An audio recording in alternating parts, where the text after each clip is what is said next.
Happy Friday and welcome back to Spartan Weekly. I'm your host, Addison Aker, and as always, we couldn't be happier to have you here. The first semester is coming to a close, and with that, we had ALS awareness, a visit from the governor, and a chance to remember a civil rights legacy. Starting off with an exciting return to Superior, Governor Tony Evers paid a visit to UWS, and Spartan Spin's Jamie Ivey got to discuss with multiple attendees the issues surrounding our education. Here's Jamie with more. Addie, Tuesday at UWS, Wisconsin Governor Tony Evers and Lieutenant Governor Sarah Rodriguez paid an exciting visit to Superior.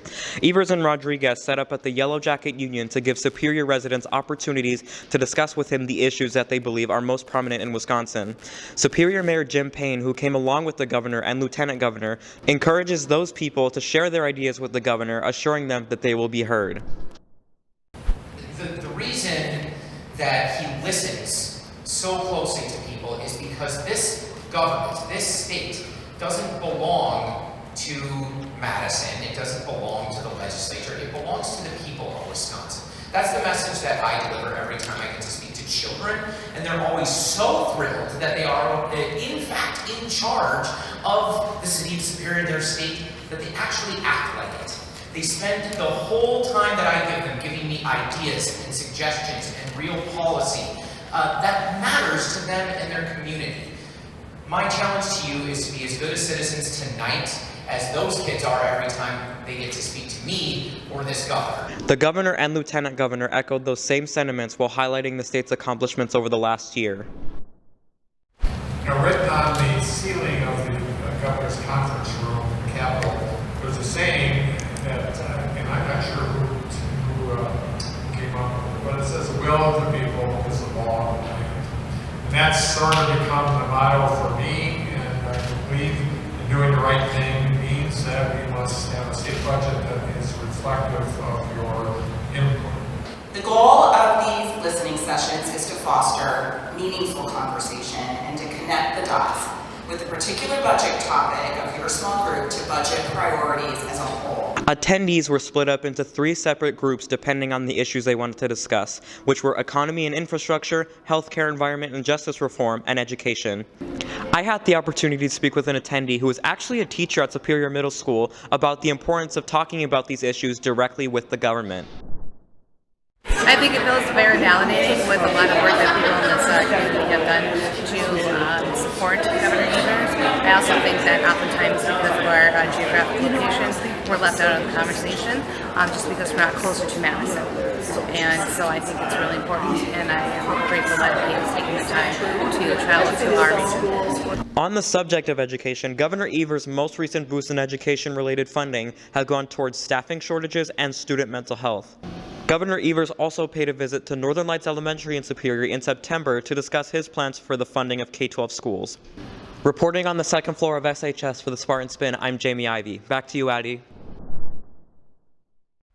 It's always an amazing opportunity when we get a chance to speak with the governor on some of the issues surrounding our building and our education system. Thanks so much for covering that, Jamie. We got some swings, dings, and rings from that scoreboard, all leading us into our Spartan Sports Center with Maggie Stenberg. Hey sports fans! We had some exciting events closing out the semester, so let's get right into this week's scores. On January 13th, boys hockey played Eau Claire North in the Red the Rink game, unfortunately losing 3-4. On the 14th, the dance team placed second with their JV pom dance, and wrestling placed fourth in Ashland. The Lady Spartans dominated on the 14th, winning 4-3 in double overtime in Hudson, and girls basketball winning 93-39 against Chippewa. On the 17th, boys hockey played Chippewa, winning 4-1, and girls hockey played Grand Rapids, losing 3-8. Boys basketball lost 52-64 against New Richmond, and girls hockey crushed Rice Lake, winning 79-56. Finally, swim and dive beat Proctor 49-41, and the gymnastics team placed third in Rice Lake. This week, we also had the opportunity to interview senior Connor Krieger on his 100th wrestling win. Next up, we have Spartan Spin's Colton Cole interviewing Connor Krieger on his 100th wrestling win. It felt really good. I had a lot of support from my team and my coaches, but I did kind of expect it freshman year, so it felt good to finally hit that milestone.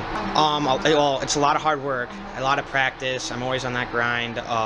Teammates, they help beat me up a little bit, but yeah, just a lot of hard work throughout the years. So just work hard, go to practice, don't skip. That's about it. You just gotta work hard. So. Thanks, Colton. That wraps up your sports for this week. I'm Spartan Sports Center reporter Maggie Stenberg, and I'll see you guys next semester. That marks the end of our Spartan Sports Center, so make sure to check in next week for more. As introduced last week, seniors Caden Leah and Carson Gutler hosted their senior project Red the Rink event. As introduced last week, seniors Caden Leah and Carson Gutler hosted Red the Rink Friday, January 13th. The event was in memory of two relatives, and through 23 different sponsors, Chuck a Puck, 50/50 raffle, t-shirt sales, and raffle boards raffling off things from Botox to automatic car starters, the boys raised around $6,000 towards fighting against ALS. Students came to show their support, and the band had an amazing debut at Westman Arena, playing things such as the YMCA to keep the energy going, and the whole night all around was a huge success as everyone showed up in their best red attire. Hard work really pays off when you have that successful of a night, and similarly this Friday, January 20th, senior Dana Lowe will be hosting Box Out Cancer for the Superior Boys basketball team. The boys will be raising money for breast cancer awareness research, and it will be donated to the St. Luke's Breast Cancer Awareness Foundation. So let's get out and support our Spartans. That's all the reporting we have for you guys this week. For the last time, I'm your host, Addison Aker, and we'll see you next time.